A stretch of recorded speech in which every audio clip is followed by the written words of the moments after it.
नमस्कार दोस्तों, स्वागत है आप सभी का अपने YouTube channel Trick to Education में। दोस्तों, आज हम लोग एक नया टॉपिक पृष्ठीय क्षेत्रफल और आयतन। पृष्ठीय क्षेत्रफल और आयतन एक ऐसा टॉपिक है जो आपको आपके हर एक एग्ज़ाम में इस चैप्टर से क्वेश्चन आते हैं। और इस चैप्टर को स्टार्ट करने से पहले इसमें जितने भी सूत्र हैं, क्योंकि जब तक पृष्ठीय क्षेत्रफल और आयतन का अगर सूत्र आपको पता नहीं है तब तक आप कोई भी सवाल नहीं लगा सकते हैं। तो इसलिए पृष्ठीय क्षेत्रफल और आयतन का जो भी एक्सरसाइज या प्रश्नावली है उसको स्टार्ट करने से पहले हम लोग सूत्र, यानी इसमें जितने भी सूत्र हैं, जैसे वर्ग है, आयत है, घनाभ है, घन है, बेलन है, शंकु है, गोला है, अर्धगोला है, एक एक इसका यानी एक एक वर्ग का सूत्र क्या होता है, आयत का सूत्र क्या होता है, यानी सबका बारी बारी से हम लोग पढ़ेंगे। तो इसमें सबसे पहले हम लोग पढ़ेंगे वर्ग। वर्ग का क्या होता है, तो देखिए दोस्तों, वर्ग में जो फिगर बनता है ये आपका वर्ग है। वर्ग में क्या होता है दोस्तों कि सब लंबाई चौड़ाई जो भी होता है, ऊंचाई, यानी सब, यानी ये और ये जितनी भी भुजाएं हैं सब आपस में बराबर होती हैं। इसके नाम से ही वर्ग, मतलब कि लंबाई एक समान है। जैसे लंबाई या चौड़ाई ऊंचाई जो भी हो सब एकदम एक समान जैसा होता है। तो अगर वर्ग में जैसे मान लीजिए ये होता है लंबाई, ये होता है लंबाई, ये होता है चौड़ाई, जिसको हमने बी से डिनोट किया। तो लंबाई को मान लीजिए हमने इसको माना ए, लंबाई को मान लिया ए, क्योंकि वर्ग में जितनी भी भुजाएं हैं सब आपस में बराबर है। वर्ग में क्या है कि वर्ग में जितनी भी भुजाएं हैं सब आपस में बराबर हैं। तो जब हमने जैसे मान लिया, मैंने माना कि एक भुजा ए है, तो जब आपस में सभी भुजाएं बराबर है तो भुजा जब हम ए माना तो सब तो ए होगा। यानी जब ए भुजा ए है तो ए भी ए होगा, ये भी ए होगा, ये भी ए होगा, यानी सब आपस में क्या होंगे, ए होंगे। तो इसका सूत्र, पहले सूत्र परिमाप, यहाँ निकालेंगे पहले वर्ग का परिमाप। वर्ग का परिमाप, वर्ग का परिमाप ही नहीं, किसी का भी अगर परिमाप निकालना हो तो बहुत ही आसान है। क्या करते क्या है कि देखिए, जितनी भी साइड दिए हैं, यानी लंबाई चौड़ाई ऊंचाई जो भी दिया है उसको लिख लेंगे। जैसे मान लीजिए लंबाई हमने माना, लंबाई तो ए, लंबाई भी ए है, चौड़ाई भी ए है, ऊंचाई भी ए है। यानी जैसे लंबाई ए है तो ये भी ए होगा, चौड़ाई भी है तो ये भी, यानी ए है तो ये भी ए होगा। तो कितनी बार है, 1 2 3 4, तो हम ए को 4 बार लिख लेंगे। लिख लिया। अब देखिए ए कितनी बार है, 1 2 3 4, तो 4 इंटू ए। और आप जानते हैं कि सूत्र जो होता है वर्ग का परिमाप 4 गुणे भुजा होता है, लेकिन यहाँ हमने भुजा को क्या माना, ए को तो ही भुजा माने हैं, क्योंकि हमने भुजा ए माना है। तो इसलिए हम ए की जगह क्या लिख देंगे, ए की जगह लिख देंगे भुजा। तो जो पहला आपका फॉर्मूला हो जाएगा, वर्ग का परिमाप बराबर होता है 4 गुणे भुजा।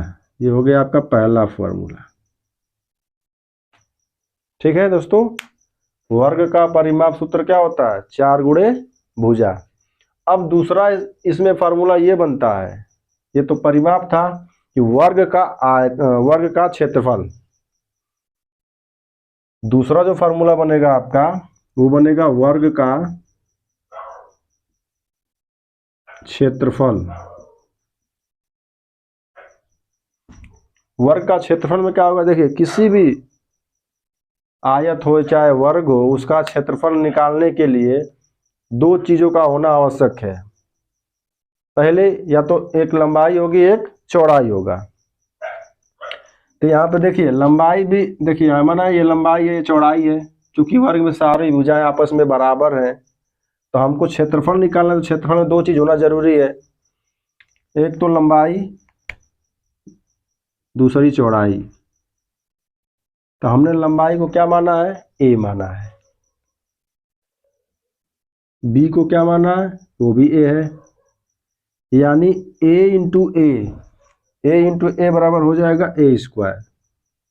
और ए स्क्वायर, ए क्या है, ए हम किसको माने हैं, भुजा को तो माने हैं, ये जो है भुजा ही है।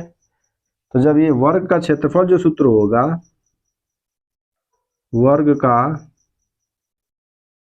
क्षेत्रफल बराबर ए, ए की जगह क्या लिख देंगे, भुजा, क्योंकि भुजा को ही हमने ए माना है, ये हो जाएगा भुजा का स्क्वायर। तो दूसरा जो फॉर्मूला बन गया आपका वर्ग का क्षेत्रफल बराबर भुजा का स्क्वायर। पहला सूत्र क्या बना, वर्ग का परिमाप। वर्ग का परिमाप निकालना बहुत ही आसान है। क्या करते हैं कि जितनी भी साइड है, 1 2 3 4, 4 साइड हैं, और क्या है, वर्ग में सारी भुजाएं आपस में बराबर है। तो जब हम ए मानेंगे तो सारी जो 4 साइड है 4 ए हो जाएगा। तो ए प्लस ए प्लस ए प्लस ए 4 बार लिख दिया। अब ये ए कितनी बार थी, 4 बार थी। तो 4 गुणे ए, यानी 4 गुणे ए किसको माने थे, भुजा को। यानी वर्ग का जो परिमाप बना, वर्ग का परिमाप का सूत्र जो बना दोस्तों, वो बना 4 गुणे भुजा। दूसरा क्या बना, वर्ग का क्षेत्रफल बराबर क्या होता है, लंबाई गुणे चौड़ाई। तो इसमें वर्ग में सब भुजाएं आपस में बराबर हैं, तो हमने लंबाई को एल माना है और चौड़ाई को बी माना है। तो वर्ग का क्षेत्रफल बराबर एल गुणे बी। लंबाई ए है, चौड़ाई भी ए है, यानी ए इंटू ए बराबर ए स्क्वायर, और ए बराबर भुजा, इसलिए वर्ग का क्षेत्रफल हो गया भुजा का स्क्वायर। अब दूसरा हम लोग निकालेंगे आयत। आयत का सूत्र भी देखा जाएगा। आयत, आयत में देखिए ये फिगर होता है। अब उसमें देखिए आयत में, वर्ग में क्या था कि सारी भुजाएं बराबर थी। अब आयत में देखिए, आयत में क्या होता है कि आमने और सामने की भुजाएं बराबर होती है। जैसे ये भुजा इसके बराबर है और ये भुजा इसके बराबर है। आयत में आमने सामने की भुजाएं आपस में बराबर होती हैं। तो इसका जो पहला फार्मूला बनेगा आयत का, आयत का परिमाप, आयत का परिमाप, आयत का परिमाप ये भी निकालना बहुत आसान है। परिमाप वैसे ही निकालेंगे जैसे वर्ग में हम लोग निकाले थे। क्या करेंगे कि जैसे ये है लंबाई और ये चौड़ाई को भी मान लीजिए, ठीक है। तो जब आमने सामने की भुजाएं बराबर है, तो जब ये एल है तो ये भी एल होगा, जब ये बी है तो ये बी होगा। तो क्या, अब इसका परिमाप सूत्र जो क्या होगा कि लंबाई प्लस चौड़ाई प्लस लंबाई प्लस चौड़ाई। परिमाप में क्या हुआ, लंबाई प्लस चौड़ाई प्लस लंबाई प्लस चौड़ाई। अब इसमें देखिए लंबाई कितनी बार है, 2 बार है। तो यहाँ लिखेंगे 2l प्लस, अब यहाँ देखिए चौड़ाई, चौड़ाई कितनी बार है, 1 2, यानी 2 बार चौड़ाई भी है। तो इन दोनों में कॉमन क्या है, इन दोनों में क्या कॉमन है, 2 कॉमन है। तो 2 कॉमन बाहर कर लेंगे तो l प्लस बी, यानी आयत का जो परिमाप होता है, आयत का परिमाप बराबर 2 लंबाई प्लस चौड़ाई। पहला सूत्र बन गया आपका। आयत का परिमाप बराबर क्या होता है? 2 लंबाई प्लस चौड़ाई। इसका दूसरा फार्मूला क्या बनेगा? आयत का क्षेत्रफल। आयत का क्षेत्रफल। अब आयत का क्षेत्रफल में क्या हो जाएगा? लंबाई गुणे चौड़ाई। आयत का क्षेत्रफल क्या हो जाएगा? लंबाई गुणे चौड़ाई। बस दूसरा फार्मूला आपका ये बन गया, लंबाई गुणे चौड़ाई। आयत में कितना बना? 2 बना। लंबाई गुणे चौड़ाई। परिमाप में क्या हो गया? 2 लंबाई प्लस चौड़ाई। अब इसका अगला सूत्र देखिए, घनाभ। घनाभ का सूत्र क्या होता है?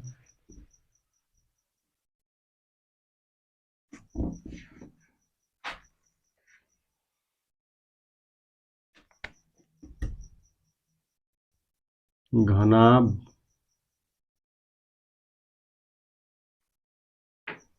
चूंकि एक घनाभ होगा,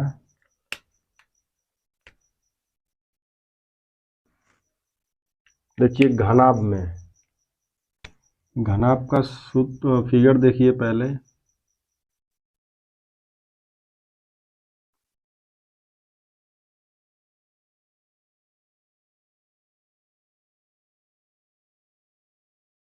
ये है आपका घनाभ का फिगर।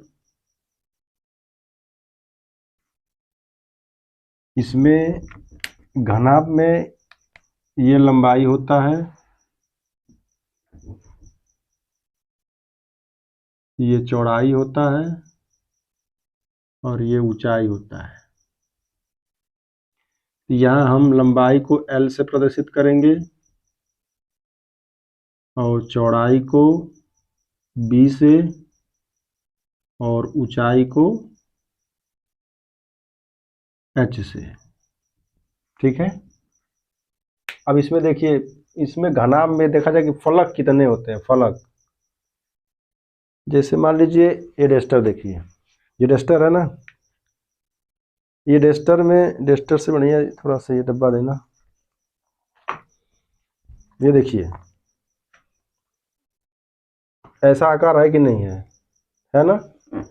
अब इसमें फलक देखना है तो जैसे मान लीजिए, देखिए फलक एक ये हो गया, एक जस्ट इसके पीछे वाला, ये 2 हो गया।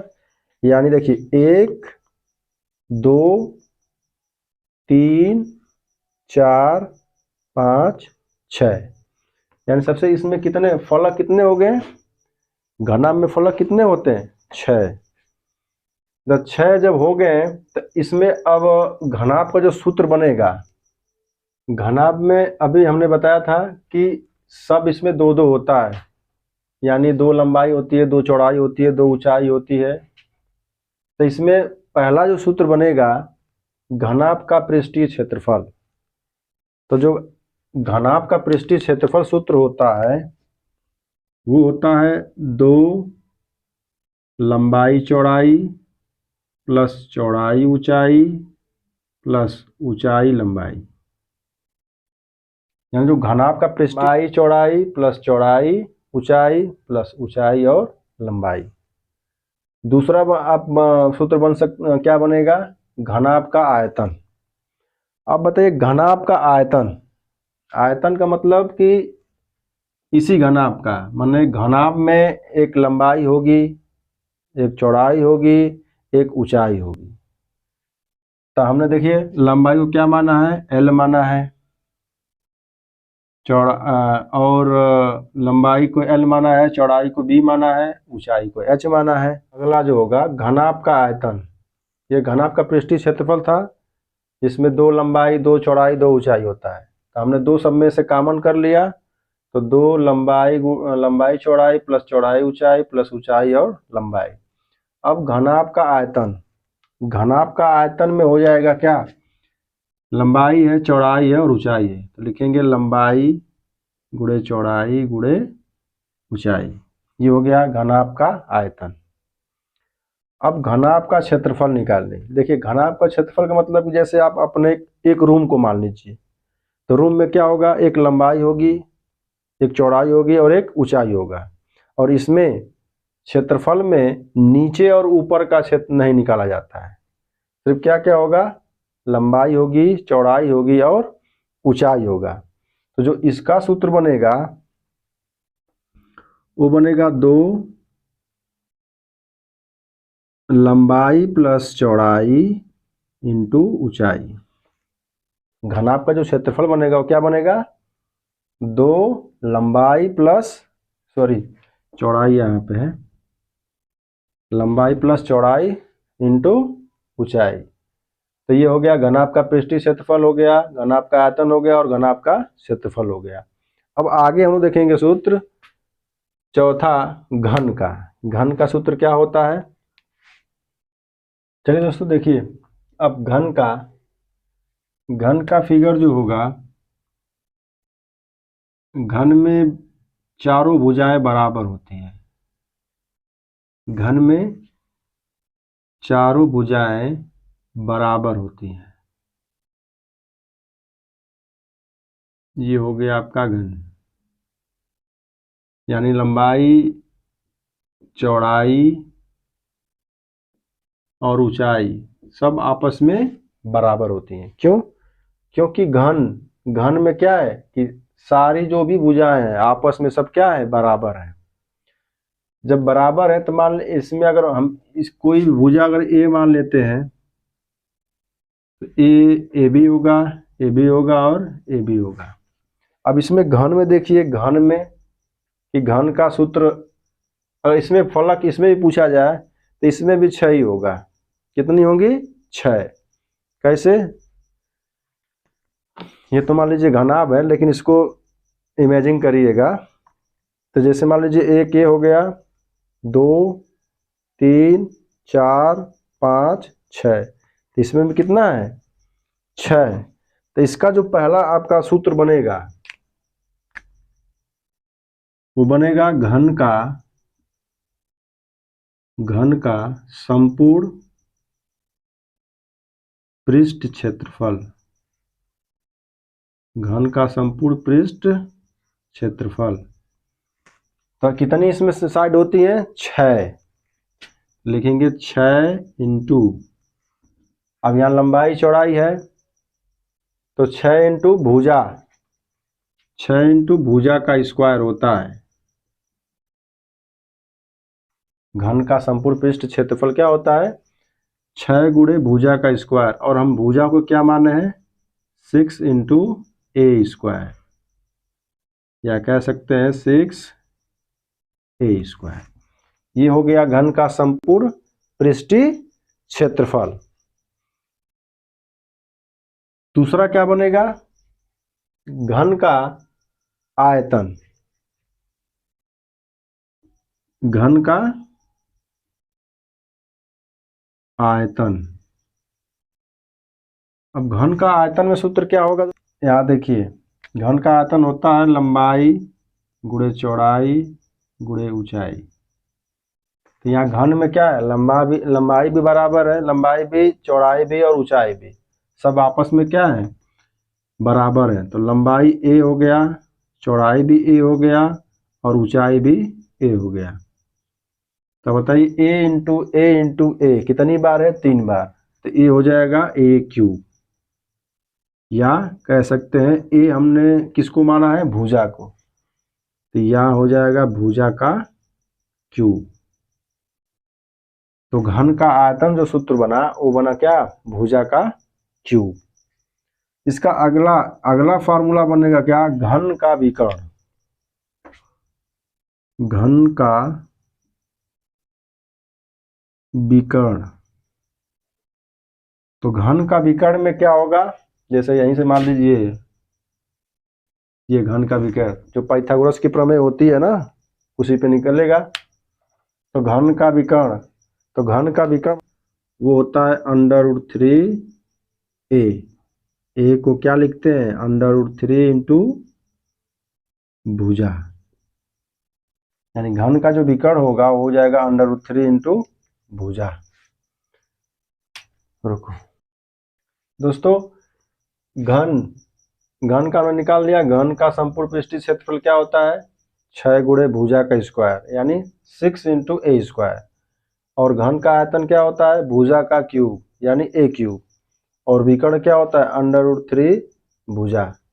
दोस्तों आज के वीडियो में बस इतना ही। अब जैसे हमने 4 8 लिखा हुआ था, तो हमने 4 फार्मूला निकाल चुके हैं।